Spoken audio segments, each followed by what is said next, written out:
Та бүхэнд энэ өдрийн мэндийг хүргэе. Манай урилгыг хүлээн авч өөрийн онцлогтой Mi8 гэдэг энэ сонин нисхийн амьдралын тухай өөр өөрсдийн хүрнэн амьдралын одоо энэ бодит байдлыг хуржиж ярилцах энэ завшаан тохиолдсонд туйлын баяртай байна. За та бүхэнд өнөөдрийн мэндийг хүргэе. Хүрэлцсэн зэх таатай байна.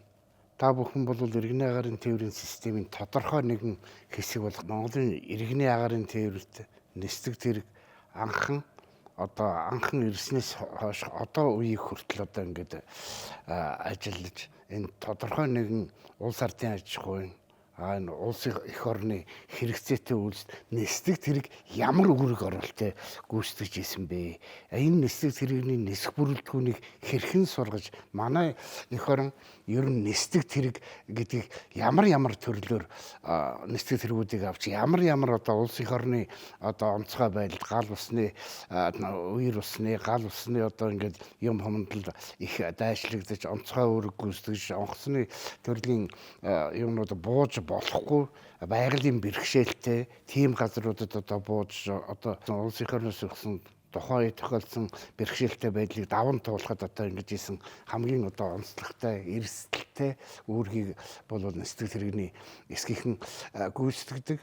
Тэгтээ зэрэг энэ бол их манай одоо иргэний агаарын тээврийн систем дотор бол одоо харин одоо ингээд тодорхой хэмжээгээр одоо тэр тухайн үеийн нийгмийн байдлаас шалтгаалаад манайхан нэг хэсэг голдуу зөвлөлтийн буюу эсвэл социалист орнуудын одоо нисдэг тэрэгний юмнуудаас авшилж жийсэн баг жишээл одоо Mi4 ч гэдэг юм уу, K26 ч гэдэг юм уу, Mi8 ч гэдэг юм уу одоо ингээд тэгээд одоо орчин үе рүүгээ шилжээд ирэх зэрэг одоо тэр тухайн онгоцны нислэгийн үүрэг чиглэл байгаль орчны өөрчлөлт тэр цагаагаар хүнд нөхцөл тохируулсан инээтрээсээ болоод барууны гэж нэрлэгддэг нисдэг тэргүүдээр одоо нөхөн хангалт нэлээд хийгдэж энэ залуу боловсон хүчин сүүлийн үед ихээхэн их хэмжээгээр дүүлж нисдэг тэрэгний тооч гэсэн манай эх оронд нэлээд ахиутай их нэмэгдсэн байдаг байна. Тэгээд энэ онцгой байдал гэдэг юм уу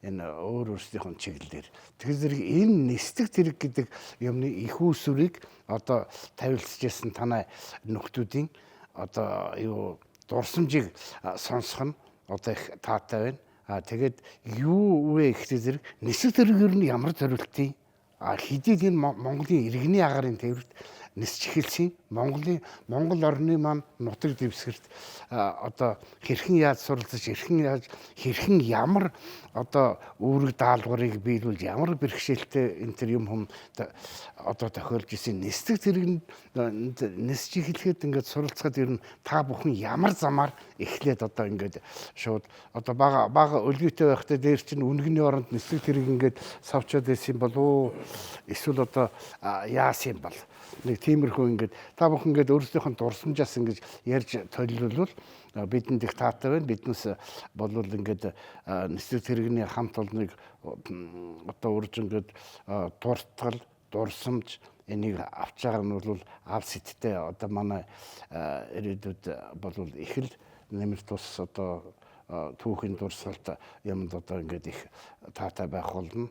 Ингээд яриага би хинээс хамгийн ахмадаас нь одоо энэ найзаасаа нэргүй битэр одоо тэр 70-аад оны ихэрл хоёлаа ан хоёр дээр л хамт нэг их бажгаал дууж исэн нэг мэдсэн нөхөр маань харин төг гэдэг яадаг юм руу яваад өгсөн байсан намайг хаяад тэр нь К26 гэсэн баха нэргүйгээс яриа гайхав тийм үү нэргүй чи нэг дурсамж ярьж эхлэж байна. За би миний аав Онжингийн Жигдсүрэн гэдэг хүн Хүсгэл аймгийн Аруулаг зүүн харьяад хүн байт юм аа. Тэгээд аав маань 1929 онд цэргийн албанд дадлтан ирж нисэх хүчинд моторчин зэргээр анх ойлгогдсон байт. Тэгээд мотор зэрэгээ дараа нь техникч болоод тэгээд дараа нь онгоцны нэгдсэн засварын газар гэж байгуулагдаад тэрний инженерийн ерөнхий онгоцны нэгдсэн засварын газрын даргыг хийж агаад өссөн улмаас адагдсан байдгийг ийм төвхтэй. За би болохоор өөрөө 1969 онд 10 төгсөөд Хонголын нэгдсэн засварын газар бас моторшгоор орсон байдгийг. Тэгээд тэнд байж байгаа тэнд бас нэг А2-ын механикчийн курс гэдгийг бэлдээд 40 хэдэн бэлдчихсэн юм аа. Тэрийг төгсчөө. Тэгээ А2-ын механик гэж хэлсэн 1972 онд К26 нэстэг тэрэг хөдөлж аваад тэрний инженери техникийн нэстгийн бүр төндийг бэлдэнэ гэж хуучаар зөвлөлт толгойд улсын Кременчуг хотын нэсгийн дунд сургуульд К26 нэстэг тэрэгний курст 1972 онд явдیں۔ Ингэж явхад нэслэрээр нь хорондоо даваад орж гавьяат эсвэж жанр таш гэж нисэж явсан. Инженерээр нь болохоор Санжаа Сүрэн өнөрхийн Загц сүрэнгийн сэсээр хэрэгэл захиргааны инженер нь. За техникчдэр нь болохоор Чулуун Бэлэг, Халзангийн Алтан гэрэл, Хүрүүдэржийн Бадрах гэ миний ашиглалтын техникчээр. Ерсоосын техникчээр Ваня гэж үе явж. Тэгээ би тэнд төгсж ирээд нэслэг үйл ажиллагаа эхлэхдээ Монголд 72 оноос эхэлж байгаа юм биш үү? 72 оноос тий. За ийм л төвхтэй хүн байна. Ингээд К26 тэр чинь болохоор 2 давхар системтэй 6 хүний суудалтай газар тариалан нэг үдээ цагаан охтны устгал нэслэг тэрэнд явна. Тэгээ ОЕ-ийн төмөрт явна. Тим ажил үүсгдэг байсан да. Тэгээд ажиллаж байгаад 1986 онд Ардын армийн 109 дугаар анги дээр Ми8 нэслэгний курс нээгээд тэр курст сууж Ми8-ийн борт механик болсон. Тэгээд 86 оноос хойш Ми8 мосны борт механикийн нисэж байгаа л яасан да. Ми8 тэгэхээр одоо нэг дугаар нэсгэж. Борт механик гэж. Ийм байлаа. Иймэрхүү ажил үүсэж одоо ерөнхий бол Ми8 тэгээ ер нь артагдана гэх нь хайш нэг ийм жижиг их цомхон сонирн байж. Би одоо чинь анх 97 онд энэ байнгын курсын онгоцны үйлчлэгч анги агарын хөлгийн үйлчлэгч хүнд хөнгөн онгоцны үйлчлэгчээр төгсөж гарч ирээд ми надад нэг ийм жижиг сонин түүх байгаад. Тэгээд тэр нөгөө эрэхтэй болохоор тэгдэг байсан юм уу? Охтуудыг бол эмгтээчүүдийг бол явуулахгүй шүү дээ. Ми8-аар очир утгаа Туркийн ерөнхийлөгч хоёр ирж байна. За чи эрэхтэй юм чи явж байгаа гэдэг байхгүй. Тэгэл би анх удаад Ми8 сууж үзэж байгаа. Тэгээ энэ чинь ерөнхийлөгч нэслэг юм чинь урд нь чинь бас нэг танилцсан шүү дээ. Тэгээс чи хамгаалтанд авцсан байна. Шууд маргааш авчихлаа гэж. Тэгэл би маргааш нь гараад шууд гарт. Гарангуудаа нөгөө 24-ийн 27-гийн зааварчилгаатай юм чи чихрээ барьдаг байхгүй юу? Нэслэг ихээс өмнө. Нөгөө тавган дээр байсан чихрүүд ойж байгаа дэшиг. Би сандардсан байгаа зү хүүхэд яах очроо олохгүй байсан чи очроо утгаад эндээс. Би нөхөө хэрэггүй ийм юм дойсон чихэр идэх гэж юу гэдгийг зүгээр дараа нь бол. Тэгэж би нэг тайвширж энэ ишээгээ ойрхон нэг Туркийн нэг хөшөө байдаг шүү дээ. Тийшээгээ тэр хиний хөшөө гэдэг үлээ. Гөлтөгийн хөшөө гэж. Тэнлөө очир утгаан юутай явж нэг тийм дурсамж байдаг надад Ми8. Тэгэхээр Ми8 их сонин төрлийн одоо онгоц юм да. Бидний хувьд. Намайг Нямбаяр гэдэг Ламжоогт Нямбаяр. За Улаанбаатар хотод төрсөн. За 3 дугаар сургуулийг төгсөөд за иргэний нисгтэй холбоотой болсон тухайн үед нисгч болъё гэсэн тэмүүлэлээр буян тухай руу наашгаа нэг автобусаар ирж Багдаа ирдэг байсан. Ирж байгаа л тэгээд сүүл рүүгээ яаж нисгч болох уу гэж тэгэл 10 жилээ төгссөнийхаа дараа шууд нисгэд ачигчаар орж байгаа юм да. Ачигчаар ороод тэгэл нөгөө нэг хамаатан сад нисгээ хонхорт байхгүй. Тэгэнгүүт яасан гэсэн чинь тээвэр хэлцэд нэг ийм ачигчаар орж байгаад хуваар авч нэг явдаг тийм нэг гарц байсан. Тухайн үедээ ч 3 дугаар сургуульд тийм юу хуваар мөвөр гэж юм ирэхгүй. Техникийн политехникийн дээд сургуульд ирдэг байсан. Тэгээ хойр аваад яг тухайн үед 10 жилээ төгсөнгөтөө юу яагаад хойр аваад шалгалт төгссөн чинь хойшгоо нэг ойн сургуульд явах юм аа. Тэгээд ойн сургуульд гингүүд за байлээ гээд. Тэгээд нисхийн хуурч тухайн үедээ олдоогүй. Тэгээд тэр чигээрээ наашаа ирж ачигчаар ороод тэгэл энд 83 он хүртэл 81 он төгсчөөд 83 он хүртэл ачигчаа хийгээд тэгэл хойр олдохгүй 2 жил дараа л хүлээчихэж байгаа. 82 онд хойр олдоогүй надад тэгээд 83 онд дахиад олдоогүй байжсэн чинь 83 оны намар энд сайд нарын зөвлөлийн тогтоол гарч тэгээд нэг энд Аан хоёрын нисгч нарыг бөндөн бэлднэ. Тэгээд төр дунд сургууль гэж тийм сургууль байгуулад урд нь курс гэж байсан юм билээ. Нисгч бэлдэх курс гэдэг нэг манай урд нэг курсыг нэг жил гарангаар бэлтгэсэн байдаг. Манайхыг чи 2 жил хагасаар Оросын дунд сургуулийн програмаар тэгээд юу яа нисгч нарыг бэлдэнэ гэдэг 32 хүүхэд аваад дандаа 10 жил төгссөн.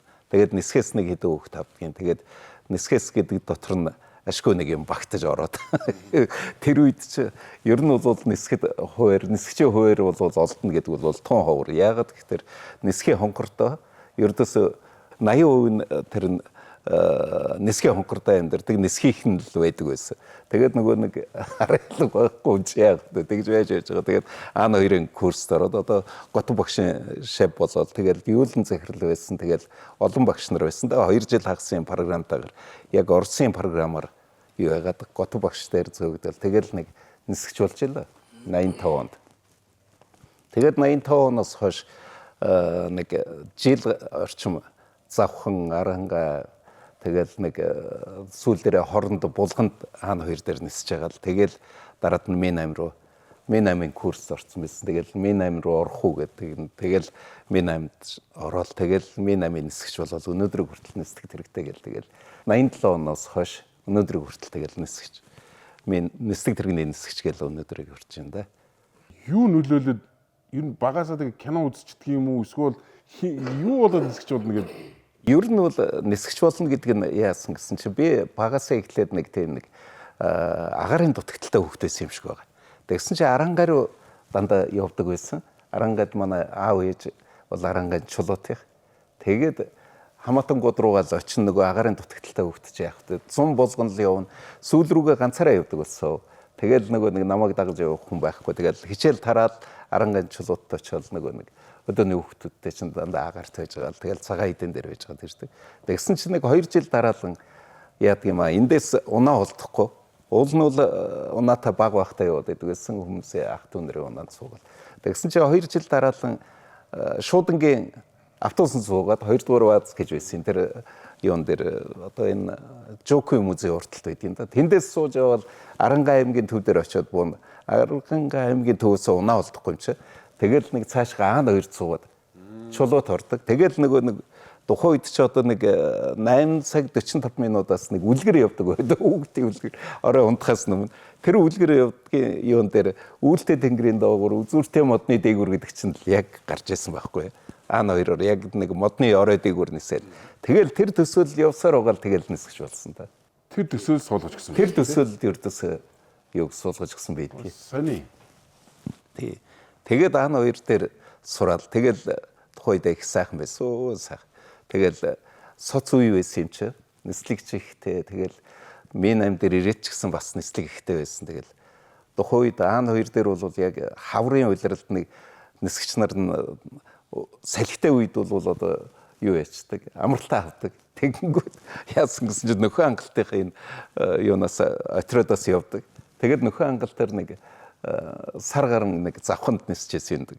Тэгээд дараад нь чи яах вэ? Тэгэл нэг нөхөн ангалтаар баг зэрэг хугацаанд тэгэл нэг хамгийн сүүлд Аан хоёр дээр бол хоронд булганд нисэж байгаа л тэгэл нисдэг тэрүүг орсон да. Шороо огш ороод ирэх үү гэдэл тэгэл орон ийлгээл тэгэл Мен8 нисгэж болсон да.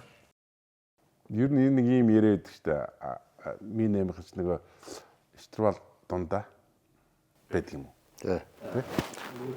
Өрчг. 24 ч гэдэг юм уу Аан хоёрынхан болохоор тэндээс сураад гараад ирсэн нисгч бол Mi8 руу гарахад амар. А Mi8-ээс одоо жишээ нь А2 шиг гэдэг юм 24-оор авах хэцүү. Яагаад тэгэхээр салтаантай юм зэрэгс орсон юм. Тэгвэл энэ баяр цэцмэл ерөөсөө өөрийн хүүхэд насны мөрөөдөл шүү. Хүүхэд насны мөрөөдлөөр л тэгэл зүтгэсээр байгаа. Тэгэл нэг нисгч болж авсан да. Тэгээ. Тиймэрхүү явдал тэр удирдлагын юмд бол нисгч нарын дунд яриа байдаг л да. Штурвал ингээ барьж исэн хүн одоо нэг рууч нөгөө удирдлагын өөр юмд ингээд бариад ирэхээр бас заримдаа нөгөө хаанасаа аль руу шилжиж байгаа нэг юутай байдаг вэ гэд.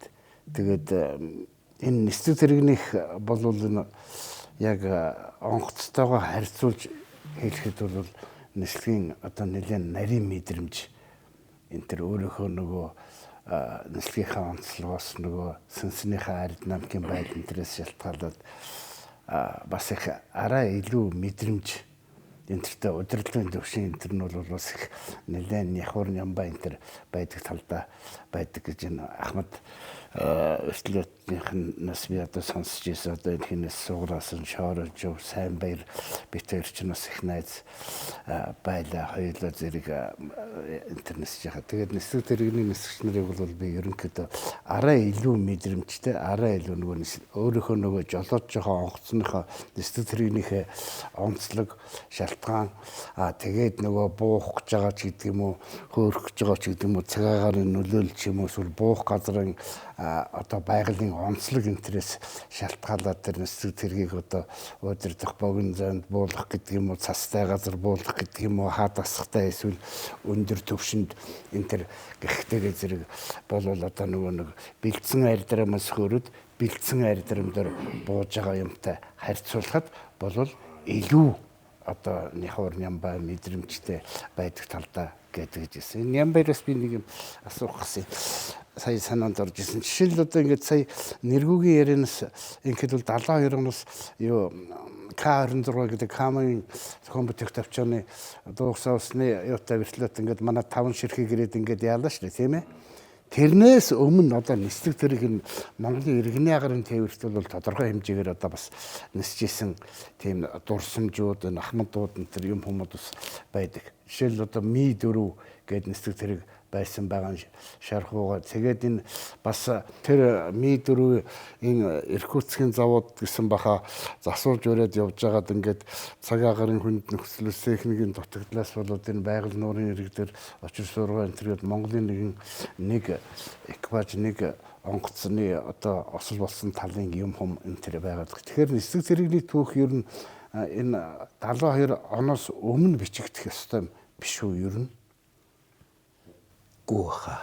Тэгээд бид нар чинь Mi4 манай одоо иргэний агарын тээврийн Лимиатын тэр улсуудын зураг мургийг харахаар нөгөө дээр үе нөгөө цагаан ийм формтой нөгөө нэг өргөн очир суургын тэр чинь нэг тийм юутай л байдаг юм байлээ шүү дээ. Байж илээ шүү дээ. Тэгээд тэр чинь одоо тэр чинь эскадрид байгуулсан юм биш үү? Цэргийн Ер нь тухайн үед баталгаамлах юм байна. Баталгаамлахын харьяа нэг тийм юу байгуулад хэсэг байгуулад тэгээд тэн дээрээ Mi8 юунуудаа төвлөрүүлж ирсэн. Mi4 тэд нар бол иргэний агарын тээврийн системийн түүхэнд бол орохгүй цэргийн хэлбэрээр явах гэдэг шүү дээ. Юурууга харьяалагддаг байсан. Тийм юу байсан бэлээ. За Тусдаа формтой байсан биш үү? Өөр өнгө тусдаа нэг форм. Яг цэргийн формтой. Офицер цолтой. Тэгээд иргэний нисэх гэж тусдаа гаргаж ирсэн байх шүү. 80 одоо 3 хүн хүртэл байна уу да. Юу яадаг гэсэн нөгөө офицер формтой. Бид нар чинь отряд гэж нэрлэгддэг. Нисэх отряд гэдэг.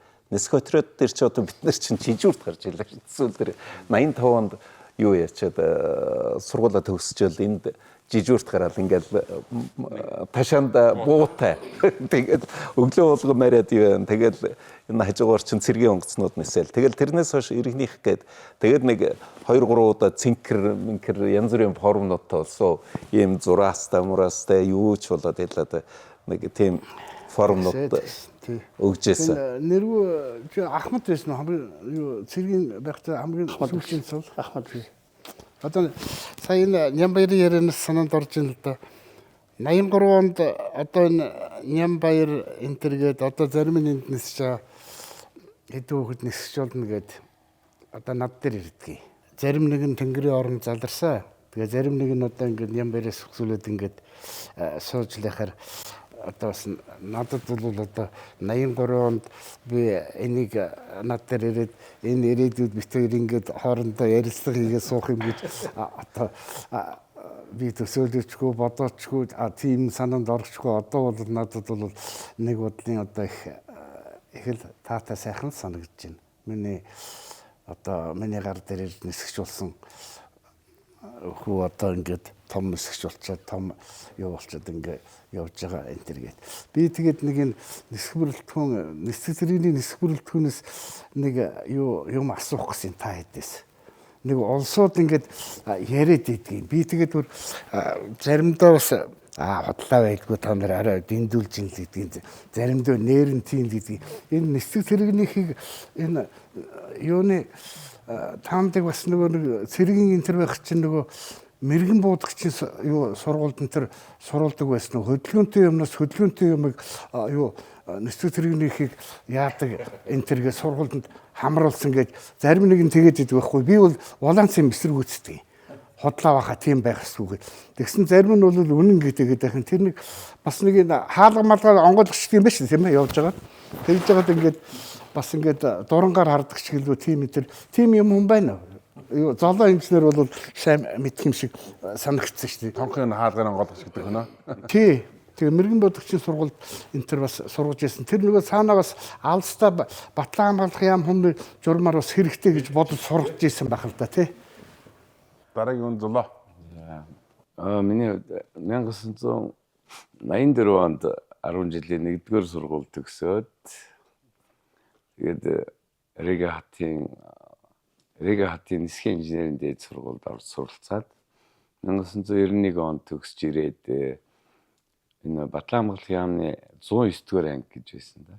Тэр 109-р ангид ашиглалтын инженер болоод тэнд тэр Батлан хамгааллын яамны 109-р ангид маань одоо энэ 24 онгоц Ми8 нисдэг тэргүүд 5 байсан юм аа. Нэг 24 онгоцтой. Тэгээд тэр онгоцнууд дээр ашиглалтыг инженер хийж байлаа.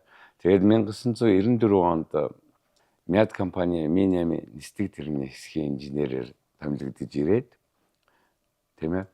Тэгээд энэ сайхан хамт олон Мяд-ийнхаа Ми8 хамт олонтой ажиллаж эхэлсэн. Одоо тэр хугацааг одоо эргээд дуусгахаар 30 бараг 2 жил болцсон гэж тийм. Цаг хугацаа гэсэн юм. Гэтэ бол миний хувьд бол 1994 оноос ажиллаад ингэхэд Ми8-ийн хэсэг гэж бид нар ч хамт ажиллаж байгаад дараа нь 1998 онд юм байна. Ми8-ийн нөгөө нэг засвар үйлчилгээ бүх юмыг бас агаарын хөлгийн засвар үйлчилгээний газартаа харьяалуулад тэр манай энэ шинэ ангаарч ашиглалтанд орж ирсэн. Тэгэл шинэ ангарын гадаа 3 нисдэг тэргээ тэгэл бүхэл бас техник үйлчилгээгээ хийдэг байлаа. Бид нартай ч хамт инженер техникийн бүрэлдэхүүнд нь болохоор одоо Ган Тулга гэж инженер байсан, Нэргүй гэж инженер байсан, Чэ Нэргүй, Чондонгийн Нэргүй, энэ Нямдава гэж хөө байлаа, Ордлын Нямдава. Самбуяндгийн Бүрсэрн тэгэл иймэрхүү бүрэлдэхүүнтэй ажиллаж байсан. Бид чим бол ер нь тухайн үед нислэг их л байдаг байсан. Тэгээд 3 нислэг дэрэгнийх одоо нислэг тэнцэх чадварыг хадгалахын тулд одоо агаарын хөлгийн нэг техник үйлчилгээний хөтөлбөрийн дагуу бүхэл техник үйлчилгээг хийж цаг тухайд нь хийж шаардлагатай тохиолдлуудад нислэг тэнцэх чадварыг хадгалж ажиллаж ирлээ. Тэгээд түрүүн зүгээр нэг хотоохын асуусан дээр хэлэхэд яг нислэг дэрэг маань өөрөө онцлогтой нэг герметичный отсек гэж байдаг ш тийм ээ. Тэгээд тийм болохоор ямар ч өндөрт байсан гэсэн ер нь нислэгийн үед тэр хаалга үед онгоолгож зураг авах янз янзын ажлууд байдаг л байсан.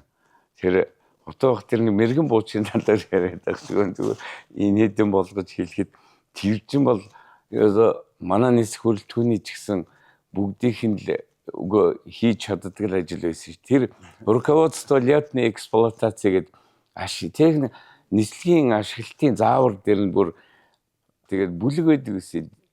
Амьд үгүй амьд гэн зэрлэг амьтыг хөөх тийм юу гэж хичээллэх тийм юм байдаг гэсэн ш.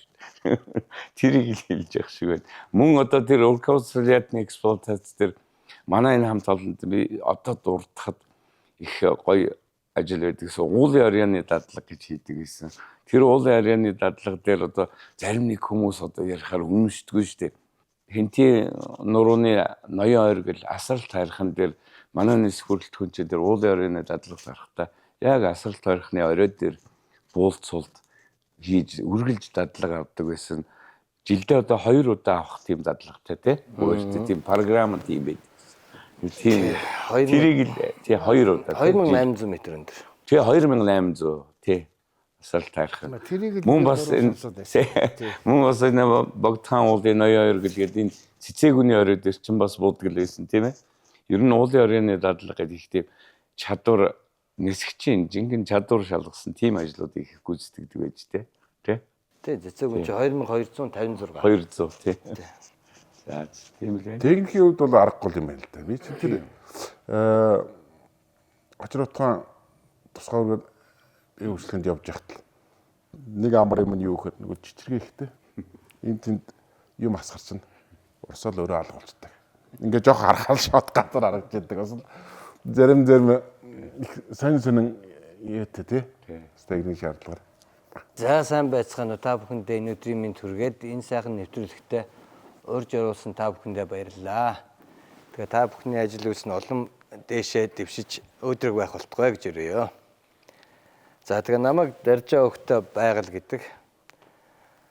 За би 1986 онд Орсын тэр үеийн зөвлөлт холбоод улсын Хүрэн цотын нисхийн дунд сургуулийг Сөнөг онгоцны мэргэжлэр 86-аас 89 онд сурч төгсөөд тэгээ 89 онд Сөнөг онгоцны нисгчгээ төрж ирсэн 90 он гарангуутаа нөгөө арчсан өвсгөл гэ бужигнаад тэгээ офицерууд чинь нэг хэсэг армаас баг чөлөөсөн шүү дээ.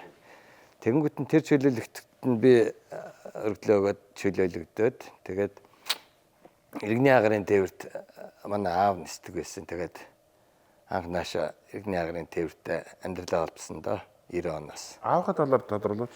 За тэгээ манай аав Сүхийн Даржаа гэж хүн байдаг. За тэгээд 27-8 мянган цаг ниссэн тийм огшин байгаа. Одоо тэтгэвртээ суугаад гавьяаныхаа амралтанд гэртээ байж байгаа. Аан 2 ил 14, аан 24, аан 26 гэх мэтийн олон төрлийн онгоцууд нисж байсан хүн байдгийн Завхай аймгийн Алдархан сумын гаралтай. За манай ээж бол Дундгой аймгийн Дэлгэрт цогт сумын харьяат Цагаан тогоо гэж хүн байгаа л усан жамцын Цагаан тогоо. Аав ээж хоёр маань амьдралаа холбоод нисхийн онгорд байсан юм шиг байгаа юм тэр үед. Тэгээд анхных нь хүү болж би төрөөд 67 онд. Тэгээд боён тухайда насыг ер нь илээж байна да. Тэгээ манайх 3 хүүхэдтэй айл. Том хүүхэд нь би. Миний дараагийн хүү Амар Төвшин гэж ерөнхий сургуулийн автоинженерийг төгссөн. Энэ нисхийн автобазад ажилладаг. Одоо хүртэл ажиллаж байгаа. Баг дүү маань Рига хотын нисхийн дээд сургуулийг төгссөн. Ашиглалтын инженерээр одоо Skagit компанид инженерээр ажилладаг. Ер нь манайхан бол гэр бүлээр нисхийн одоо мөгшөлтэй тийм айл. Би ч багтаа ерөөсөн нисхийн онгорд аан хоёрын одоо нөгөө газоко өгнөгөл нөгөө ордуулаад яадаг тэр дуунд л баг бөөлөгдөж өссөн. Цэцэрлэг 49-р цэцэрлэгт би байж байхдаа цэцэрлэгтээ очихгүй Симэрх бултаал миний байдаг газар бол АТБ шугам аан хоёрын шугам тэр аваа. Тэгэл 3-4 жоохроор тэнэл баг насаа бол ер нь боён тухайдаа өнгөрөөсөн. За тэгээд манай ах их гэдэг чинь нагц ах инх мандал гэж инженер, холбооны инженер байсан өргөн өнгөрцөн. А том хүн инх зөрг гэдэг одоо энэ Skagit компанид Cessna Caravan 208 онгоцон дээр нисэж байгаа сая нүүтэд ажиллагаа томилогдод тийш орж явах шиг байна. А Багхүү мөг зөрг нь бол одоо Skagit компанид нисэж байгаа.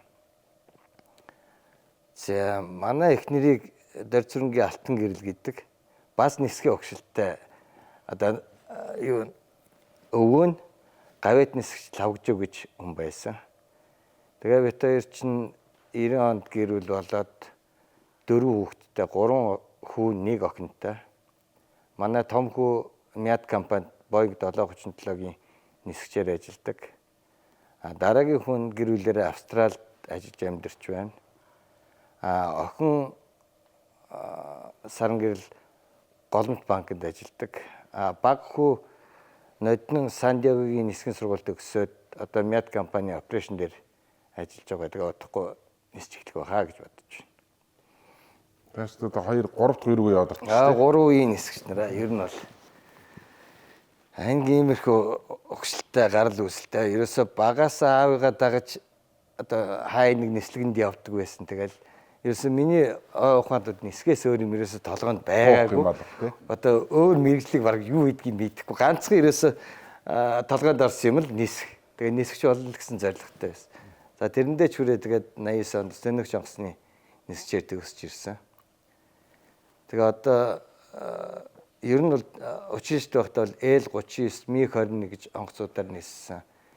Тэгээд 90 оноос урд 200 дугаар анги дээр нөгөө нисдэргэний шилжин сургалтанд хамрагдаад Mi-8-ийн нисгч болоод 91 оноос эхлээд Мяд компанид Mi-8-ийн нисгчээр нисэж эхэлсэн. Ер нь тэгээд тийм багла одоо жишээ нь тэр Сөнөг Жонгосных гэдэг чинь шүү дээ. Тэндээс бол баг нааш оржсэн 2 дахь нönө 3 дахь нönө. Би зүгээр тэгж л байгаа. 3 дахь 4 дахь хүүхэд байх сонсож байхад ямар зугааг л ирлээ гэдэг. Тэгвэл яач юу гэж нөгөө нисхийн чинь тэгэл хоорондоо ингээл ярина шүү. Тэгээд сонсохоор өндөр нь ихц юмаа гээл тэгдэг. Тэр одоо үнэн бэ хаа? За ястаа тэр хязгаалт байд юм болов? Хязгаалгүй хойно нисээс сурж явах үедээ хязгаарлаагүй чи ирсэн хязгаарлахгүй л байлгүй дээ. Тийм би бас бодож байсан тэгээд ирээд өсчих бол тийм тэгэхээр яг зүгээр нааша иргэний нисгэлэг орё гэсэн байсан баг л да гэж би зүгээр дотор бодож байна. За яг тэгээд бид нар хүүхд байхад тэгээд ямар амнаас сонсох шүү. Тэгэл хүмүүс яг нарын ярьж байгааг сонсож байгаа. Тэгээд нэг пул татдаг шүү дээ аваарай. Тийм. Тэгээд тэр пул татах бараг л мөч урттай сошиалс ингээд ирсэн гиндээ гэл. Тэгээд бид тэр хардаг бас ямар зураг шиг сонирхож хэдэн метр хүн болоод игдэм бол гэл. Ер нь катапульт гэрээс ер нь Сөнөг Жонгосны нисгч бас хэцүү л дээ. Тийм амар биш. Тэгээд ер нь том биетэй хүмүүс бол бас масаар чинь МиГ-21-ийг чинь 55 м шиднэ. Наа чигийн МиГ бол 55 м хөнгөө шидчих. Ямар зугааг бол 55 м шидэх чинь 55 таа хүрэхгүй одоо нэг 40 м ч юм уу бас нэг арай мастай болоход ихэл байх л та. Ер нь бол Ер нь хичнээн хүн байна. Тэндээ шилж ирсэн ямар зугаа. Юу налаахны тэр цэргийн нис хүчнээс ирсэн улсууд бол нэлээдээс бол бий. Олон бий. Ямар зугаа Бачиргалаас гүсүүлээд Айдлвиш гээд говалтад нисчихсэн. Ямар нөгөө харж ямсран байна. Энэ хин одоо энэ байгаль байна, чойдолж байна. Тэр нь 10 юу хүн байгаа. Тий. Юунууд энэ манай хин энэ даваадурж багшийн хин Адиа энтер чинь МиГ-арын товар нисчихсэн шүү дээ. Манайхаас иргэний гарын тээврийн системээс нэг 70 хэдэн 4-5 онд байна. Нэг хэдэн нисгч нарыг байлдын юурын караснадаар явуулаад. Тэгэхэд энэ Шарууд даваадуржгаа Адиа өшөөнийг нөгөө Хадбаатар бахаа ингээд нисээд тэгээд Адиа хамраасан тусгай ажлаа өндрийн нислэгэнд юунд ачаал даахгүй байна гэдээ буцаад ирсэн. Тэгээ ганцхан даваад орж байгаа тэр байлдны онгоцор нисчээ сүүлд нь буцаад ингээд ирж ирсэн л да. Иргэний гарын тээврийн системд бол яг зүгээр сүүлд бол Батлан хамгаалах яамны тэр хэний саяын байгалийн ярдгаар тэр 90-ад оны дараагаар нөгөө тодорхой хэмжээгээр ингээд эргэжтэй зэрэг бол масс орж ирсэн л дээ. 10 араа энэ тэр тийм ээ. Даан хоёрын тэр одоо энэ хэн төдвийн Батчаар болон тэрээс өгсүүлээ цэрэн дэжиглүүд орж шилүү говалтан дарган тэрээс улсууд энэ тэр саяхан нэг авьяат нисгчүүлдэгч хэм блэ шаа налах тэрсэн нэг тийм тэгээд одоо болсон тэр арханган буудлын дарган тэр хийгээдсэн нэг эрхэн баяр шилүү юу ч хэлээ тэд нар энэ тэргээд улсууд ирсэн манад тийм тэгээд танаа авиг бол сайн таньнаа тань битээр нэг их гожаар хамт нисчихсэн. Тэгээд бас нэг нутгархнаа манай ээж алдархан л да. Тэгээд хоорондоо ярина аав ээж хэрэг чинь их ярина сүрхий ярина тэгээд сайхан л олон жил хамт нислээ. Тэгээд чи ер нь тэгээд ингээд мин наймынхаа юмыг яачаад тэгээд манай энэ юунд иргэний гарын тээврийн систем шилжиж ирчгээд тэгээд ер нь ямар шүү юм хам яавда. Ер нь тэгээд нөгөө бэрхшээлгүй ажил гэж ер нь хаврах шүү дээ. Тухайн мэрэгжил одоо гадны хүн харахад их гоё байж болно. Гэхдээ дотор нь харахад бол зүгээр бэлэн амар юм гэж ерөөсөө байхгүй. Ерөөс анханаас сурахад тухайлбал би Сөнөг жонхсны нисгчгээд за стээрээс хамгийн одоо дэлхийд байдаг хамгийн гоё мэрэгжлийг эзэмссэн гэж хурж ирж байсан. Одоо ерөөс Сөнөгч МиГ-21 онгоцоо суулт нэг 310 та орж ир суудаг. 310 км/цагт орж ирнэ гэдэг үл ерөөс анх эхэлж байхад бол зурус тэнд харагдаал юу юуг нэг мэдээлэл орж ирэл сууж идэв. Юу болоод өнгөрөө баг мэддэгдэггүй шахав. Тэгээ сүүлдээ сураад ирсэн байхад дөрвөө эргэчээд галс эргээд доотлоо харчаад буцаад ингээд тийм сахилгууд эхэлдэгэл болоод тэнгуүч хурдандаа дасаад эхэлж байгаа.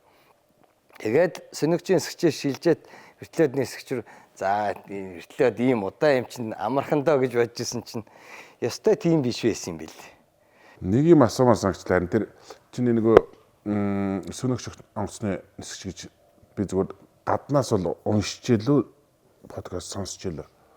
Одоо чинь Сөнөгч онгоцны нисгчийг даалангуяа. Нисдгийн үүргээс буусны дараа 24 цаг үлээ 72 цаг машин барих хэрэг зөвшөөрдөг гэж хуулаарай. Тийм би юм сонссон. Яагаад гэж би лавсан чинь энэ бол хурдны мэдрэмжийн асуудал байдаг гэж. Тэгэхээр бас ортой байж магадгүй юм байна. 300-аас сууна гэдэг чинь бол тэр хүн бол тийм нислэг үйлдчихгээд дараа нь шууд машин барь явна гэдэг бол тэр бол хурдны мэдрэмж уушаа солигдчих нь шүү дээ. Яг тийм. Тэр байж болох юм биш үү? Би ч үржээд аавда загнуулж байсан. Яг энэс ч юм болж. Төгс үрж ирчээд аавд хэд нэг лаадатай байсан баха та.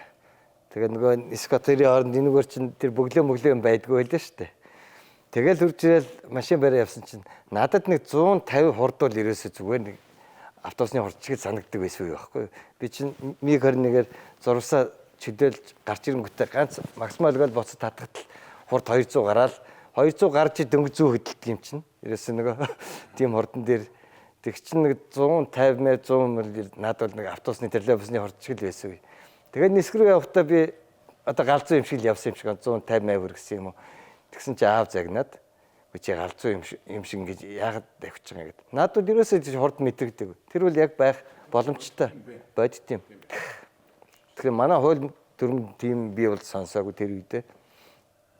Гэрүүл яалтгүй яг байх юм. Ер нь бол. Нислэг тэрэгний нислэгийн дотор ер нь юу бол шөнийн нислэгийн үүрэг бол шөнийн тэр нисчихэд юм байдаг шүү тийм ээ. Тэгээ одоогийн энэ жижигхэн нисээд байгаа онгоцууд бас юу нислэг тэргүүд нисэх үү? Ер нь бол зориултаар бол нисэн. Тийм. Гэхдээ би нэг тэр шөнийн нислэгийн юу байхгүй гэж нэг тийм яриа байдгийн тэр бодвол юугаал яасан баг шин тоногдлгүй аридрамаас нисэж болохгүй гэсэн санаа нь байсан баг л да. Түүнээс бол одоо нөгөө шөнийн нислэгийн тоногдлолтой хүлээж авах чадвартай аридрамууд төр яг хээрийнхээ аридрамаас гэрэлтэй гэгээтэй гарчгаа тийм ээ. Очих газар нь одоо нөгөө гэрэл гэгээтэй одоо нөгөө шөнөөр онгоц нислэг зэрэг хүлээ авах юутай болвол түүнээс бол одоо хамаагүй бас тэрийн тэр яг ер нь тэгээд ер нь одоо ингээд та бүхэнд одоо ингээд та нарт одоо ингээд яг би ч нисгчийн хувьд ингээд над жис тохиолж илсэн. Гэхдээ энэ ингээ харахад нислэг тэрэгний хувьд ингээд цаг агарын хүнд нөхцөлд одоо тийм ээ өөрийнх нь лимит нь юу нь ямар шиг байт юм бол одоо хөндлөн салхи юм уу эсвэл харааны харагдцсан одоо босооч гэдэг юм уу юу ч гэдэг юм уу эсвэл нөгөө нэг хүйтэн нойтон цастай одоо мөсөлтийн эсрэг системд ер нь нисдэг тэрэгний ер нь ашиглалтын онцлог ер нь хэр зэрэг үү? Эртлэн дээр анх хурж ирэл би нисэл ихсэн чинь одоо сөнөгчдөр бол хоёр бол нэг педалыг ишгээд байхгүй зүгээр нэг эвэрлээд жахаар газар нэг хэрэглэн өгөхөөс нислэгтүүл тэртээ ишгээд ийлэгчгүй. Тэгч эртлэднэр гарангуй чинь дөрвөн мөч ерөөсөө яг бөмбөрчин шиг дөрвөн мөчөд дөрвөлээл хөдлөн шаг авлаа баруун хөлөрөж өргөшөө. Ерөөсөө ингээл дөрвөн мөчөөр ингэсээр байгаа л эхлээд минамд ч одоо гуруулаа нисдэг бас хоорондоо ярилцаа зөвлөд байна. Одоо энэ сүүлийн үеийн жижиг нислэг нь бол ганцаараа бүх юм толгой дээр дээгүүр нь гарлаа тэгэл өнгөрөөл тойрог эргээл буу хоорондоо бүх юм тооцоолно. За саяын газар нь хаана тэгшгэн байна, ямархуу буул миний даац хэд байгаа вэ? Энд бууж болох уугүй, одоо бууж байгаа газрын өндөр ямар байгаа вэ? Гаднах температур ямар байгаа вэ? Салхи нь хаанаас байна? Оролдоо яаж хийх вэ? Бүх юмыг ерөөсө дээгүүр нь өнгөрөөл эргээд ороод ирэх. За нэг минутын хугацаанд бүх юм толгон дээр нэгсэндээ зурагдаа төрүүлээд буулт хийчихнэ гэсэн үг. Тэгээд тэрнийхээ үндсэн дээр орж ирээл суултаа. Тэгэхээр чи бүх юмыг ахар богинохон хугацаанд шийдвэрээ гаргаад хэрвээ буруу шийдвэр гаргах юм бол тэгээд мэдээж үр дүн ямар байх нь тодорхой. Тэрүүгээр нисгчнараас ер нь онгоцны нисгчнараас арай жоохон онцлогтой. Тэгээд буугатаа мэдээж цастай газар руу, шороотой газар руу тэгээд буугаад эргээд ороод чи битүү шороо манараад вэсээ нэг чинь юм харагдахгүй бол яах вэ? Тэнгүүч хоёрд гарахад бэлэн байх хэвээр. Тэнгүүд хоёрд гарахын тулд даац ямар байх хэвээр байлаа гэх мэт. Нилээ ер нь толгой ажиллуулж ээж нисдэг тэрэг нисгч болно шүү. Хоёрдугаард онгоцны нисгчнэр бол ер нь алсаас орж жингэрээ тэгсийгээ суучдаг. Вертолетных бол ерөөсөө уулын хавцал дунд тэгэл голын эрэг дээр тий хүнд нөхцөл одоо мэдээж одоо загасчд авч яваад голын эрэг дээр бууна гэхэд очих газар нь дандаа сайхан байна гэж байхгүй шүү дээ. Тухайлбал одоо бороотой, манантай, үүлтэй тэнгуүч нь газрнуудгаа сайн мэдэх хэрэгтэй. Тухайлбал нэг хоёр цэгийн хооронд шулуу хатгаад GPS-ээр явах нэг өөр. Тэг чи хэрвээ дээшээ гарч чадахгүй битүү үүлтэй бол тэндээ байгаад хэцүү. Байхгүй одоо явна гэхлээр одоо шулуу хатгаад газраа мэдэхгүй бол урдаа үүлтэй яах вэ? Тэнгуүч нь нисдэг тэрэгний нисгчнэрийн хамгийн чухал зүйл бол ерөөсөө явж байгаа газар орныхоо юг 10 хуруушгээ мэддэг байх хэрэгтэй. Би бол хотод бол төөрдөг. Машин бариа явахад бол. Ерөөс ингээл шинээр барайл энэ тэнд болон тохоо инстэ явж болохгүй байна гэдэг. Би хотоос гараад нисдэг тэртэйг гарахад бол тэгэл гэртээ арьдсан юм шиг зүгээр болон тохоо уулын хавцал голын юу дагаал зүгээр дуртай газараар чилээтэй. Энүүгээр нисдэг тэрэг нисгч хамгийн одоо онцлогтой чадвартай нисгчтэй байдаг юм да. Жил хэлэх. Ер нь өнгөрсөн энэ олон жилийн хугацаанд Mi8 гэж энэ онцлогтой агаарын хөлөг маань ямар хүнд сонин хачин тийм улсын болон компани ажлуудыг гүйцэтгэж байна. Би нэг юм нэмээд хэлчихв. 1972 мэдэн төгсч ирээд 74 онд ахаад К26-ын нисгч бэлдсэн. К26 дээр. Тэгэхэд манай Шарооч багш Хадбаатар бүр үзэж байсан шүү дээ. Эдний явсан байхгүй юу? К26 курст. Тэгээд төгсч ирээд Хадбаатар Шарооч багш хоёр нисэж хагаад тэгээд Шарооч багшд даганд ниссээр агаал тэгэл Mi8 руу шилжсэн дээ. Ер нь хамгийн олон цаг ниссэн үн Шарооч багш байгаа. 5К26 байсан гэдэг үү? Тэрнээс хамгийн олон цаг ниссэн Шарооч багш. Ниссэн. Тэгэд Mi8 чи хаана аэродромтой байсан юм? Ердөөсөө буян тухай дээр. Буян тухай дээр. Хэдэн? Ер нь бол 82 онд орж ирсэн. Тэгээд 84, 86 гэдэг ингээд 3 Mi8-тай болсон байдгийг. 1982 оноос 2002 оны хооронд ойролцоогоор 17 мянган цаг ниссэн байгаа. Сүүл рүүгээ одоо би орж ирсэн, дараад нь байгаль ганц зэрэг хоёр орж ирсэн. Тэгээд ингээд нийт одоо 4 экважтай дандаа явж ирсэн байгаа. 4 экважтай. Батулгаар. Үгүй юу аграа хөдөлгөөний дараагаар явсныг нь тий. Mi8 дээр тий хоёроор болох дээр олон хүн байсан. За Шороо багш, сайн баяр багш хоёр ч одоо яг багшаар ажиллаж байсан. За Жамбал дорж Баасан хүү гээд агаар хөлгийн анхны дарга нар. Анхны дөрөв дарга. Тий. Дараад нь Батулгуйт хоёр чинь юунаас Ан хоёроос ирсэн байдгийг. Тэгээд дараад нь болох тэр байгаль банда налахаас орж ирсэн. Тий. Бандаа орж ирсэн байдгийг. Тэгээд дараад нь гөвөөгч одоо хин мөнх очир орж ирсэн байдгийг. Тэгээд энэ хүмүүс одоо яасан борт механикаар гэвэл анхных нь болох тэр Даш Дава, Жамсран Жов, аюурсч одоо техникчээр тэр анх техникч. Инженер инженер ч инженерээр явжсэн. Баатар дарга явсан байдгийг. Бацрын хэрүүл захиргааны техникч явсан. Баатар дарга шорож явсан даргаар явсан. Даргаар явсан мó. Баатар дарга ер нь ниссэн үү? Нисээгүй. Нисээгүй хадаа. Ер нь бол төгсөж ирчээ тэгээд нисээгүй баг. Нисээгүй. Тэгээд ерөнхийдөө нисдэг тэрээр одоо түрүүний асуултанд чи яхад мэдээж энэ 17,000 цагийг нисэхдээ ер нь бол улс оронд болж исэн улс орны аж ахуйд юу яжсэн бүхэл нислэгүүдэд нисэжсэн байдгийг 82 оноос хойш. Тэгэл тэр үед ердөөс нислэгүүд нь тийм хөнгөн биш. Минам чи өөрөө нэг хүчин чадал жоохон муу том биетэй, их биетэй. Тэгээд авах ачаа нь их байдаг. Нэг морин дээр ер нь бол 4 кг ачаа өрүүлсэн байдгийг. Одоо сүүлийн үеийн нисдэг тэрэгнүүд чинь нэг морин дээр 1.7 кг-ыг өрүүлж явах шиг байна. Хамгийн сүүлийнх нь. Тэгэхээр ямар хүчин чадалтай нисдэг тэрэг байсан бэ гэдэг нь ойлгомжтой болж байгаа. Тэгээд тэр үед одоо улс орны аж ахуйд юу яадаг хүнд нислэгүүд нь юу байдаг вэ гэхээр цас цутанд их явнаа. Түүмэрт их явнаа тэр утгаан дотор.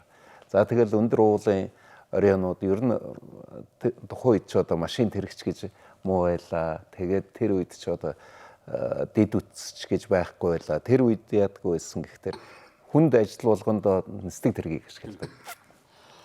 Тэгээд хамгийн хүнд нислэгүүд нь тэд нар байсан. Дээр нь өндөр уулын оройнд одоо Алтай таван буу гэдэг самбгарын ороймор энэгээр бол багш нисгч нар хөвчлээ явдаг. Тэгээд тэрэн дээр одоо самбгарын орой дээрээс гэхэд одоо миний мэдхэн лав юу яаж исэн байдгийг мөнх цаснаас дээж авна гэдэг нэг цүмийн станцуудын цаатлын нөгөө дэлбэрэлтүүдээс тэсэлгээ туршилтуудаас Монголын нутг руу аль зэрэг ардиац орж ирдсэн байдгийг гэдгийг самбгарын орой дээрх тэр юунаас одоо сайн баяр даргатай Бат Эрдэнэ шөөчөө хийнч явсан байдаг лээ. Тэд нар яваад төмөр инженер ахалж явсан байдгийг. Тэгээд тэд нар очиж нэг дээж авсан байдгийг. Ер нь бол урд нь тэр Алтай таван богд дээр бол одоо шороо өгчтэй би л нэргөө ах явжсэн байхад бадрах явж ялаа. Тэгээд бид нар нэг 2 жил дараалан бас нэг очиж ажиллаж байсан. Тухайн үед ч одоо Алтай таван богдод Ми 8 1-2 удаа урд нь очисон байдгийн. Тэгээд тэр мөнх цасан дээгүүр нь буугаад найрамдал өргөлийн дээр дээгүүр тэгэл нисдэг байсан.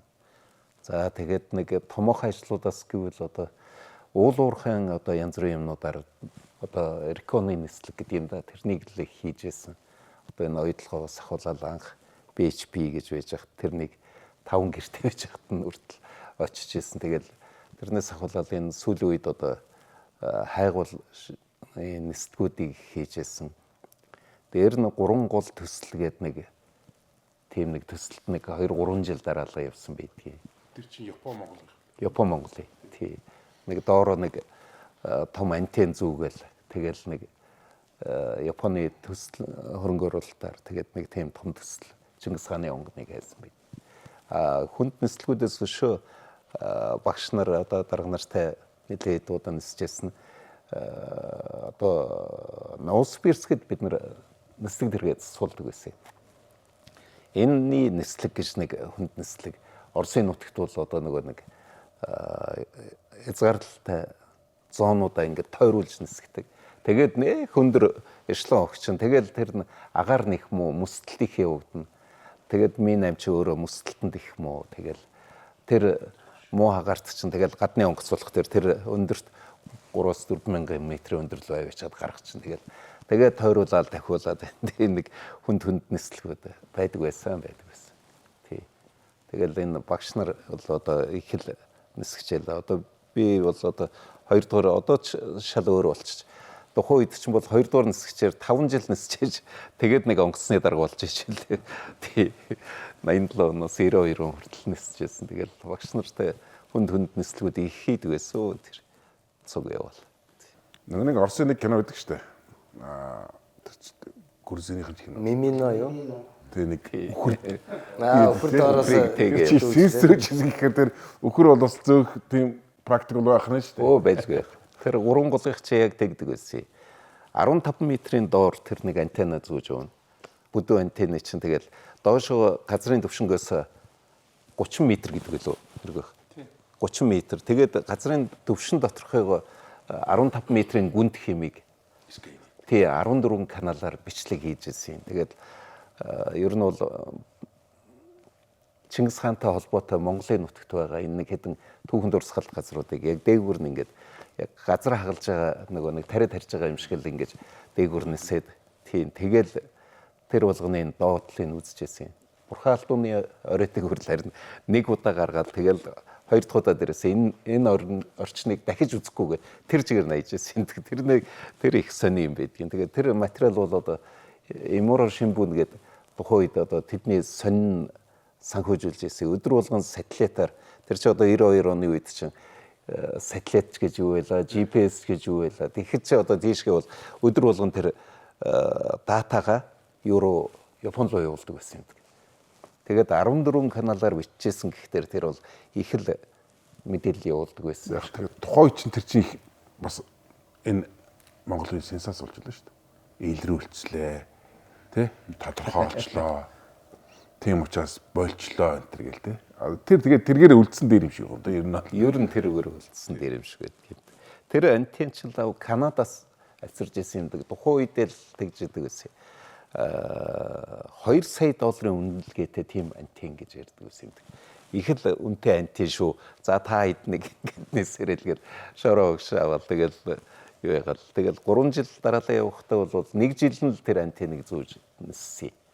Эхнийх нь жилүүдэд болох тэр нөгөө нэг судалгааны ажлуудыг хийгээл байнга л тэргээр явдаг байлаа.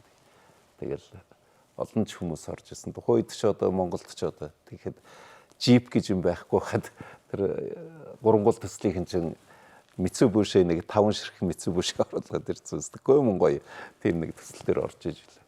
Японууд тэгэхэд ч яаж юм гэсэн чи хөдөө очичвал бид нарыг лавл юм хийлгэж байхдаа буюу нөгөө нэг орон нутгийнхныг авчраад юм хийлгэхдээ нэг юм after кола ингээд одооний нөгөө 33 савтай нэг юм кола тавьж байгаа л өдөрнийхээ чи ирээл тэгэл нөгөө колагоо ууж явал тэгэл явцгаадаг гэж л тэгэл тэр их сайхан үе байсан байлээ тэр.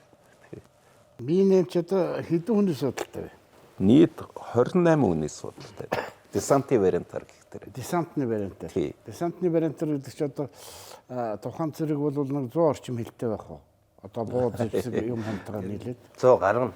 100 гаруй. Тий зүгээр 80 хэлээр бодгийн чинь. Тэгэхээр нөгөө жирийн 9 рүү 9-ийн аршин баха Тий, 9 рүү юу десантын 28 зэрэг очижсэн чинь 9 рүү 32 үнэтэй явж исэн нь бол нэг их юу даацын юу биш юм шиг байна тийм ээ. Тий. Ер нь тэгэл байгалийн хэлдгээр камин дээр хэл чадварч тааж.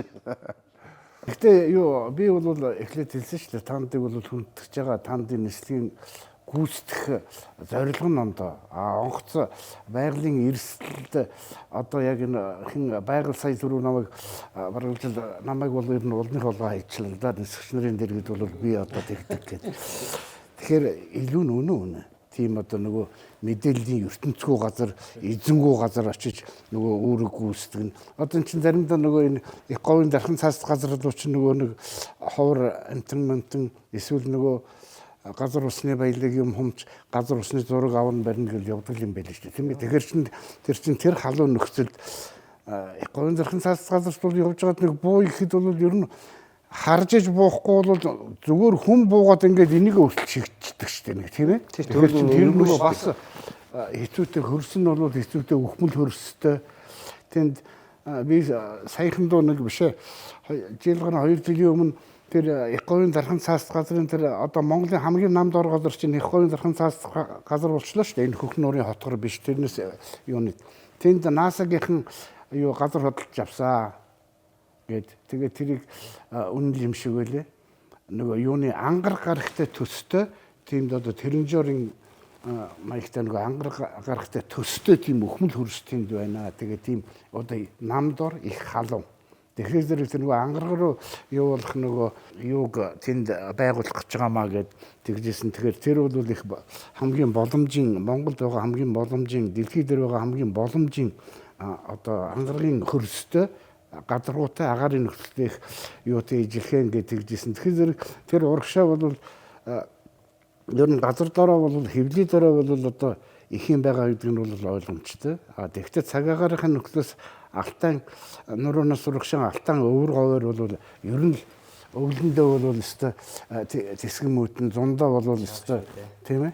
Тэгэхээр чи нөгөө онгоц маань юу 28 хүнтэй явах барих одоо бараг жил өөрийгөө л аваад зурхаа хэрэгжилсэн бараг дааш. Тэр нөгөө нэг аппарат ямаа зүгэл энэ тэр явах энэ тэр юм. Наяараар би тэгээ явж ахлаа нөгөө моторынхаа юуныхаа нөгөө аптекатлын маслын аржасын гадна талын авчаал тэгэл ардаа хоошгтой маслтал явдаг байсан. Тэгээ ихийн гол дор бууж ахиж юу яа дандаа нам өндөр ихэр чин тэнд чи ямар нэг үр нисэж байгаад юу харах юм.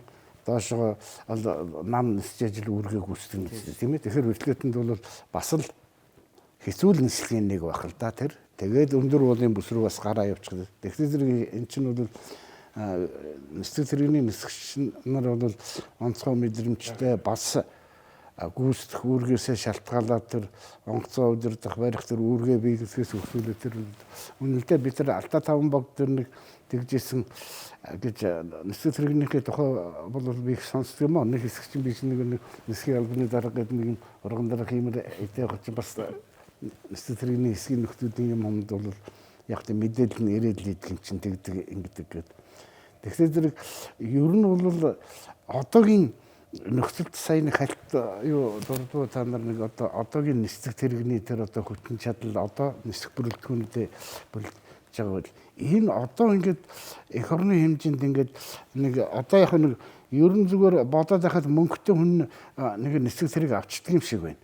Тэгэд энэ нислэг тэрэгний нислэг бүрэлдэхүүн юм уу инженерийн техникийн бүрэлдэхүүн засвар үйлчлэгийн энтрийн ер нь хандлага нь ер нь ямар шүү байна. Энэ нислэг тэрэгний нисгч нарыг ер нь хаана бэлдээд байгаа хин дадлагжуулаад хин шалгаад болно бүтэн гээд одоо тэр Нямбаяр сая ярьлаа шүү дээ.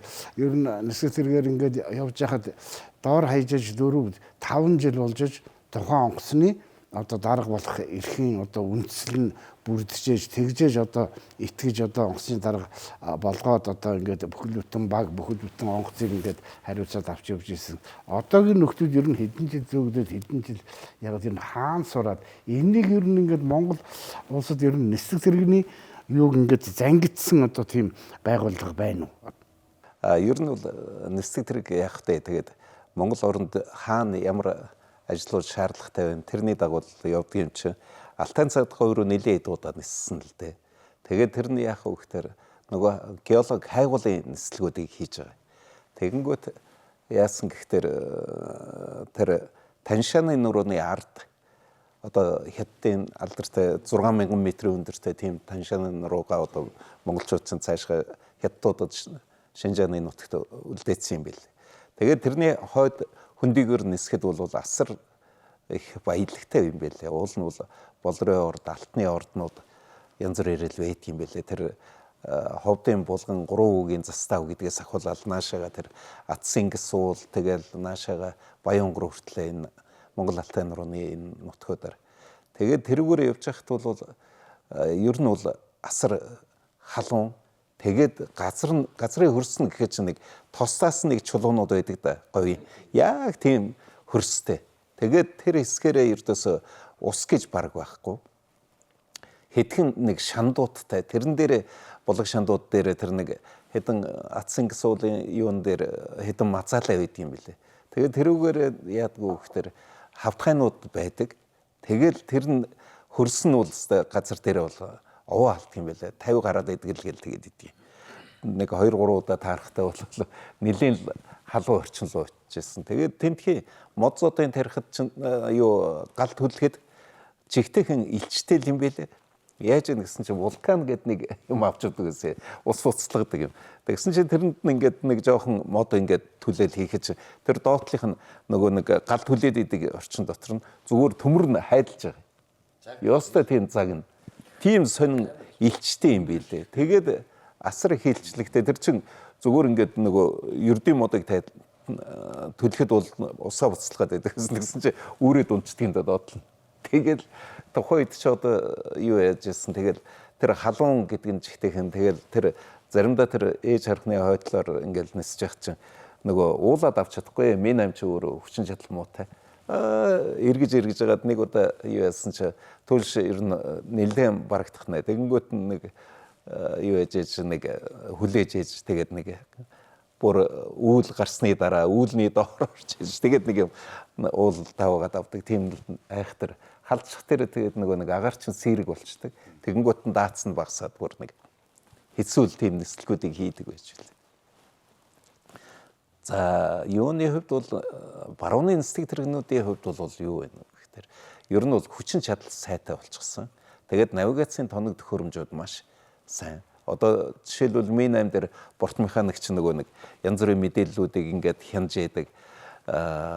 Тэгэл параметруудыг хянана. Тэгээд ямар нэг юм болохоо байвал шууд хоёр нисгчтэй мэдээлээд тэр асуудлуудыг бүгдээр ингээд нормалны нислэгийн төвшөнд нь байлгадаг ийм үүрэгтэй байдаг. Тэгсэн чи одоо энэ баруун нислэг тэрэгнүүд яаж ийнө гэхээр нэг буюу хоёр нислэг тэргээр юу нисгчээр ниснэ гэдэг юутай болчихсон наавгтай. Тэр нь яадгүй гэсэн чи хүнээс гарах факторыг хамгийн бага түвшинд тавьсан. Тэгээд тэр нь одоо компьютертсэн гэсэн үг шүү дээ.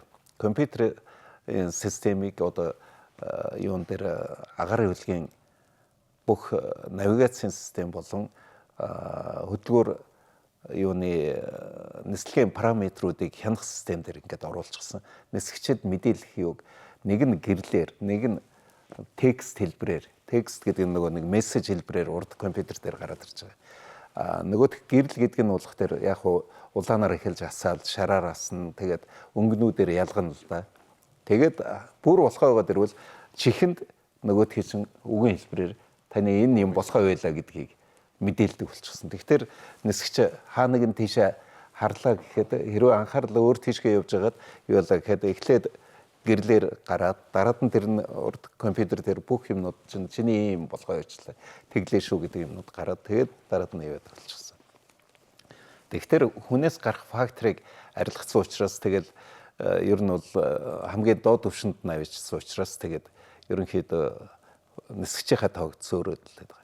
А өдөр шөнийн нислэгээр бол бүх одоо сүүлийн үеийн нислэг тэрэгнүүд бол бүгдээр өдөр шөнө хэрэглэлээр нисэх боломжийг үүсгэсэн байдаг. А тэрэн дээр нэг цаг агарын нөхцөл дээр энэ баруун нислэг тэрэгнүүд нэг асуудал байгаа. Тэр нь юу вэ гэхээр мөсөлттэй орчин руу орчвол мөсөлт эсэргүүцэх систем гэдэг юм бол байхгүй байгаа. Тэр нь бол зөвхөн локатор тавьсан байдаг. Тэр локатор дээр бол одоо сүүлийн үеийн нислэг тэрэгнүүд нь урдаа ямар юм болж байгааг бол локатор дээр харчаад тийшээ нисэх үгүй гэдгийг шийддэг болчихсон. Дээр нь хөдөлгүүрийн хувьд бол хүчин чадал сайтай болчихсон байгаа. Нэг хөдөлгүүртэй гэсэн, хоёр хөдөлгүүртэй ч гэсэн. Шатхууны зарцуулалтын хувьд бол бага аврын агарын өөрийнхөө жингээс шалтгаалаад нөгөө хөдөлгүүрийн түвшний зарцуулалт бол маш бага байдаг. Ер нь гэхдээ Mi8-ийн төвшөнд их байдаг гэж ярьдаг боловч Mi8 чи өөрөө асар их даацтай 28 хүн суулгах буюу 3-аас 4 5 тонныг яг шатхуунаа багасгачвал 5 тонн хүртэл ачаач болдгийг.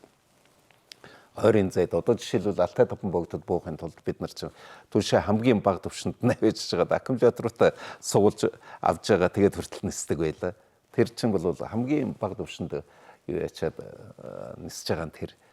Тэгээд Монголын нөхцөл тэр хэрэглийн нислэгээр буюу өдөр шөнийн гэдэг юм дээр хоёр хөдөлгүүртэй агаар хөлгийг л зөвшөөрдөг. Тэрнээс нэг хөдөлгүүртэй агаар хөлгөөр хэрэглийн нислэг буюу шөнийн нислэгийг хийхийг оргилдог. Тэр нь юутай холбоотой гэхээр ерөнхийдөө энэ нэг чиглүүлэх радиостанцууд буюу эсвэл шатхуун навигацийн юунууд одоо тоног төхөөрөмжүүд, газрын тоног төхөөрөмжүүд алслагдмал байдагтай холбоотой. Хоёрдугаарт нь яаж юм гэхээр запас болох буюу аэродромууд нь одоо хамгийн доотлол нь 260-70 км.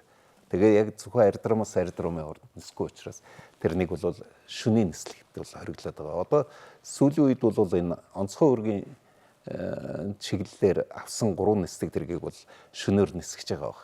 Тэр нь бэлтгэдэггүй аэродромт ч гэсэн Night Vision Google гэдэг ийм юугаар дурантайгаар шүн хардаг дурантайгаар тэгээд нисгдэг болж байгаа.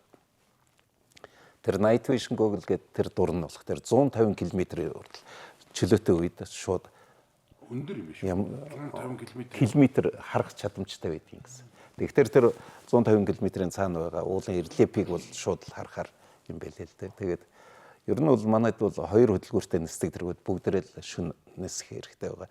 Иргэний нисгээс мань харин зарим нэг тохиолдолд нэг хязгаарлалт тавиад байгаа юм байна. Нисгч нарын хүрэлцээний хувьд одоо ер нь их нисдэг тэрэг олон болоод ирсэн чинь хүрэлцээ их муу болсон. Одоо манай нөгөө урд нь нисжсэн багш нар ах нар маань бүгдээрээ тэтгэвртэй гараад тэгээ явцгаасан. Одоо сүүлийн үед одоо байгаль багш л одоо нэлээ олон залуучуудыг бэлдэж явах шүү дээ. Би ч одоо юм байдалтай байгаа. Байгаль ч одоо иргэн нисхийн итгэмжлэгдсэн шалгагч нисгчээр ажиллаж байгаа баг. Тий. Одоо нэг 10-аад шавьтай л болж байна. Одоо энэ нисэж байгаа нис тэтгэврийн гол цөмөл манай эдийн шавнар л явж штт. Онцгоогоос яг гарч ирсэн хүүхэд одоогоор байхгүй л байна. Гэтэ одоо тэндээ яг нарай тавиад нисэж байгаа үгүй бид нар сайн мэддэг. Тэгээд хамгийн өндөр настай нь хэд байх вэ? Насны хязгаар. Нисдэг дэргэн дээр. Нисэж гин үү? 65. Тэгтээ арилжааны нислэг дээр. Тэрнээс арилжааны бус багш нисгчийн хувьд бол тийм биеийн байдал буюу нөгөө жил болго өгдөг шалгалт янз бүрийн юмнууд өгөөд ивэл тэгээд 70 эд гарцсан нисгч нар ч гэсэн барууны улс оронд байж тийм.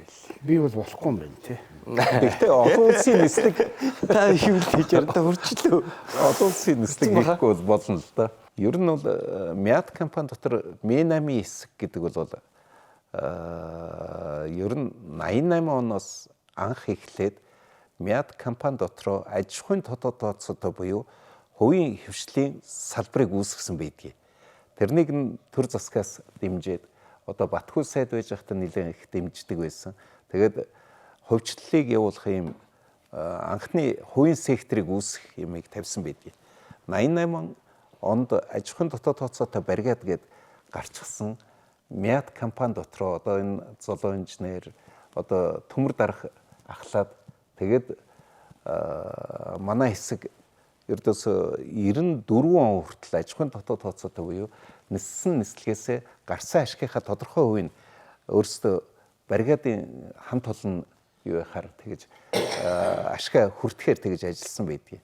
Тэгээд 94 онд буцааж Мяд руу нэгтгэхэд тэгээд 97 онд засгийн газрын 160 дугаар тогтоол байдаг шигсэн гэж байна. 160 дугаар тогтоолоор төрийн өмчийг хувьчлах гэдэг нэг юм засгийн газрын тогтоол дотор иргэний агарын тээврийн Мяд компанийг оновчтой хэлбэрээр хувьчлах гэдэг нэг юм гарсан. Тэрнийхэд өвшөнд бид нарыг за та нар ямар нэгэн байдлаар ингээд юу яана үздэй гэдэг явж байгаад тэгээд түрээсийн хэлбэрээр аавна гэж нэг манай Минами хэсгийнхэн нэг хэсэг ярьж байгаа. Тэгээд нөгөөх төмөр ахалж байсан төмөр дарга маань ч Тэнгэрийн улаач гэж компани байгуулад гараа явуулчихсан. Тэгээд нөгөөдхий чин ерөнхийдөө удирдах хүн байхгүй таксигээл жоохон явж байгаад тэгээд дараад нь яасан гэсэн чи барууны нислэг тэргнүүд орж ирсэн байдгийг. 98 онд энэ ТАСС корпорац Бармаш гэдэг компаниуд Бэл 206 гэж нислэг тэрэг оруулж ирсэн байдгийг. Тэгээд ерөнхийдөө ингээд нэг жоохон задрах тийшгээ хандаад явж ирсэн. Тэгээд дараад нь 2000 онд манай Central Mongolia Airways компани байгуулагдаад тэгээ ерөнхийдөө Мяд компани дотор бол үйл ажиллагааны чиглэлтэй нислэг тэрэгний юу нь бол жоохон ач холбогдол муутай юм аа гэдэг. Тэгээ ердөөсөө хөвчлээ гэдэг. Тэгээд дараад нь 2002 онд тэгээд Мяд компани доторх Минами хэсгийг Минамиг хувьчилснаар Минами хэсэг тухайн үедээ тэгээд байхгүй болсон байдгийг. Мяд компанид. Тэгээд бус Тэнгэрийн улаач Central Mongolia Airways гэдэг энэ компаниуд цаашдаа үүсээд тэгэл хувийн хвшил цаашаа үргэлжлээд явсан байт юм да. Өнөөдөр 2025 оны төвшөндөө одоо нэлээд олон компаниуд үүслээ, хувийн хвшлийнхэн, хувийн нисдэг тэрэгнүүд үүслээ. Тэгээ барууны нисдэг тэрэг нийтдээ нэг 20 гаруй болж байгаа шиг байна. Өнөөдрийн төвшөндөө. Тий. Иймэрхүү юутай л одоо явж байна да. Нисгчээс олон л болоод байгаа юм да. Тий. За өнөөдрийн урилгыг хүлээж авч нислэгийн онцлог бас их содон талаас нь харуулж гисэн ярьж гисэн та бүхэнд баярлалаа. За хөрөлцөн ирж сонирхолтой ярилцлага хийсэн та бүхэнд бүгдээрэнд нь баярлалаа. Та бүхнээр дамжуулан та бүхний ажил үйлчлүүлэн танахны гэр бүлд бүгдээрэнд нь сайн сайхан бүхний хүсье ерөй. Одоо удахгүй болох гэж байгаа нис хүчний 100 жилдээ сайхан байрлацгаагаарай. Амжилт хүсье. За Баярлалаа. Та бүхэнд их баярлалаа. Одоо ингээд дискусны 100 жилийн одоо удахгүй болох гэж байна. Энэ үед нисгүүчэнд ажиллаж исэн бүх ахмадууд болон би тэнгийн нөхдүүд болон одоо ажиллаж байгаа бүхэн ажилчин албан хаагчид 100 жилийн баярын мэндийг хүргэж эрүүл их сайн сайхан хүний хүсээрөөё. За энэ нэвтрүүлэгт өргөцсөнд баяртай байна. Ми 8 болон нисдэг тэрэгчдийнхээ төлөөлөл одоо энд түүхийг дурдхуулсанд бас баярлж байна. За энэ салбарт ажиллаж исэн нисдэг тэрэгчдийн өр хүүхэд, ар гэр, хамт олон нисдэг тэрэгтэй холбоотой ажиллаж исэн инженер техникийн бүрэлдэхүүнүүд. За агаарын хөлөг буюу нисдэг тэрэггээр үйлчлэгээ авч исэн олон жил бидэнтэй хамт ажилладаг буюу нисдэг тэрэгний хэрэглээг ингээд ашиглаа сурцсан бидэнтэй хамт явдаг нийт одоо зорчигчд буюу кастомерууд одоо бүгдээрэнд нь баярлалаа. За та бүгдийн ажил үйлсэд бүгдэнд нь амжилт хүсье. Нийт нисэх хүчний 100 жилийн мэндийг нийт одоо үзэж байгаа бүх хүмүүстээ хүргэе да. Энэ сонирхолтой нэвтрүүлэгт оролцоолж урьж оролцуулсан та бүхэнд болон мөн Монголын нисэх хүчинтэй амьдрал залуунаас бүхэл юм холбосон нийт Монголын нисэх хүчнийхээ одоо тэр төлөөлөл болсон тэр одоо ажиллаж байгаа болон ажиллаж байсан хүмүүсийн ар гэр одоо ах дүү ус өр хүүхдүүд нь бол тийм одоо Монгол улсад нисэх хүчин үүсэж байгуулагдсны 100 жилийн болох гэж байгаа тохиолдолд баярын мэнд хүргээд эрүүл энх ард жаргал сайн сайхан бүхнийг хүсье. За тэгээд энэ өрсөнд таатай их баярлалаа. За нисхийн 100 жилийн ог тохиолдуулан үе үеийн нисгийнхэндээ нисгээр авгалсан бүх хүмүүстээ баярын мэнд хүргэж эрүүл энх ард жаргал сайн сайхан бүхнийг хүсье.